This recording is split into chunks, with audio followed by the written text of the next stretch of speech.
Hello friends, ഇന്ന് ഞാൻ വന്നിട്ടുള്ള വിത്ത് നടുന്നൊരു വീഡിയോസുമായിട്ടാട്ടോ. അപ്പോൾ ഞാൻ ഈ വിത്ത് വാങ്ങിയിട്ട് എന്താ ചെയ്തതെന്നറിയോ? ഒരു ദിവസം അങ്ങനെ നല്ലോണം വെള്ളത്തിൽ പാർന്ന് വെച്ച് കുതിർത്തിയെടുത്തു. എന്നിട്ട് നമ്മൾ ആ വെള്ളം ഊറ്റിക്കളഞ്ഞ് പിന്നെ നമ്മളതിലേക്ക് ഇടയ്ക്കിടയ്ക്ക് ഇപ്പോൾ വേനലായതുകൊണ്ട് ഇടയ്ക്കിടയ്ക്ക് വെള്ളം ഒഴിച്ച് കൊടുക്കണം കേട്ടോ. അപ്പോൾ ചെറിയ മുളയൊക്കെ വന്നപ്പോൾ ഞാൻ നടാൻ തുടങ്ങി കേട്ടോ. ഇത് പിന്നെ പയറിനൊക്കെ ചെറിയൊരു ഇതേ വയറിനോട് എന്നാലും നമുക്ക് നല്ല ഉറപ്പോട് കൂടി ഇങ്ങനെ നടന്നത് ചില വിത്തുകളൊക്കെ നമ്മളിങ്ങനെ നട്ടിക്കാൻ പാടില്ലെന്നറിയാം. അപ്പോൾ നമ്മൾ വെറുതെ ഇത് നട്ടിട്ട് കാര്യമില്ലല്ലോ. അപ്പോൾ ആദ്യം തന്നെ നമ്മളത് മുളപ്പിച്ച് നടുകയാണെങ്കിൽ അത്രയും നല്ലതാണ്.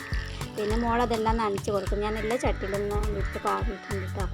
അതുപോലെ എൻ്റെ അടുത്ത് എന്താ പറയുക, പൊന്നാങ്കണ്ണി ചീരേണ്ടത് ആവശ്യമുള്ളവർക്കും പറയാം കേട്ടോ. അതുപോലെ ഈ വീഡിയോ ഇഷ്ടപ്പെട്ട ലൈക്ക്, സബ്സ്ക്രൈബും ബെല്ലൈക്കനൊക്കെ ഒന്ന് ക്ലിക്ക് ചെയ്യണേ, കമൻറ്റും പറയണേ. ഓക്കെ,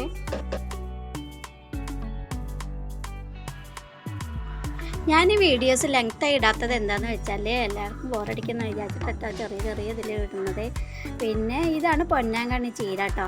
ഈ ചീര ആവശ്യക്കാർ ഒരുപാട് പറഞ്ഞിട്ടുണ്ട്. അപ്പോൾ ഞാൻ ചെറിയ ചട്ടികളൊക്കെ നടാൻ വെച്ചിട്ടുണ്ട്. നടാണ് അത് ഞാൻ ആ ചട്ടിയിൽ നിറച്ച പോലെ തന്നെ മിശ്രിതങ്ങളാണ് ഇതിൽ നിറച്ചിട്ടുള്ളത്. അടിയിൽ കുറച്ച് പേപ്പറും ചട്ടങ്ങളും ഒക്കെ വെച്ചിട്ടാണ് നടുന്നത്. കാരണം വെയിൽ കാരണം എനിക്കിത് ഈർപ്പം നിൽക്കില്ല എന്നുള്ളത് കൊണ്ടാണ് ഞാൻ ഇങ്ങനെ ചെയ്യുന്നത് കേട്ടോ. പിന്നെ ഒരുപാട് നടാനുണ്ട്. മുകളിലൊക്കെ ടെറസിൻ്റെ മുകളിലൊക്കെ സെറ്റാക്കി വെച്ചിട്ടുണ്ട്. പക്ഷെ നടാനൊരു പേടിയായിട്ടാണ് ഞാൻ നിൽക്കുന്നത്.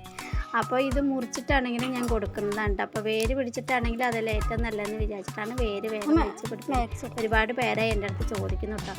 ഞാൻ നനച്ച് കൊടുത്ത് ഇന്നേക്ക് 4 ദിവസമായി. അപ്പോഴേക്കും തളിർത്ത് വരുന്നുണ്ട് കേട്ടോ. ചില ചട്ടികളിലൊക്കെ വേര് പിടിച്ച മട്ടാണ് ഇരിക്കുന്നത് കേട്ടോ. അതിൻ്റെ മുകളിൽ ഞാൻ ചാക്ക് വെച്ചിട്ടുണ്ട് കേട്ടോ. ഈ വീഡിയോ ഇഷ്ടപ്പെട്ട ലൈക്കും സബ്സ്ക്രൈബും ബെല്ലൈക്കനൊക്കെ ഒന്ന് ക്ലിക്ക് ചെയ്യുന്നത്. ആവശ്യക്കാരുണ്ടെങ്കിൽ ഇതിൽ കമൻറ്റ് ചെയ്താൽ മതി കേട്ടോ. അപ്പോൾ ഞാൻ അതിൻ്റെ കമൻറ്റ് പറയാം. അതിൽ അടിയിൽ ഞാൻ നമ്പറും കൊടുക്കുന്നതാണ് കേട്ടോ. Okay, bye. അതിൻ്റെ കൂടെ 4-5 ദിവസമായിട്ടോ ഇതാ എൻ്റെ വിത്തുകളെല്ലാം മുളച്ച് വന്നിട്ടുണ്ട് കേട്ടോ.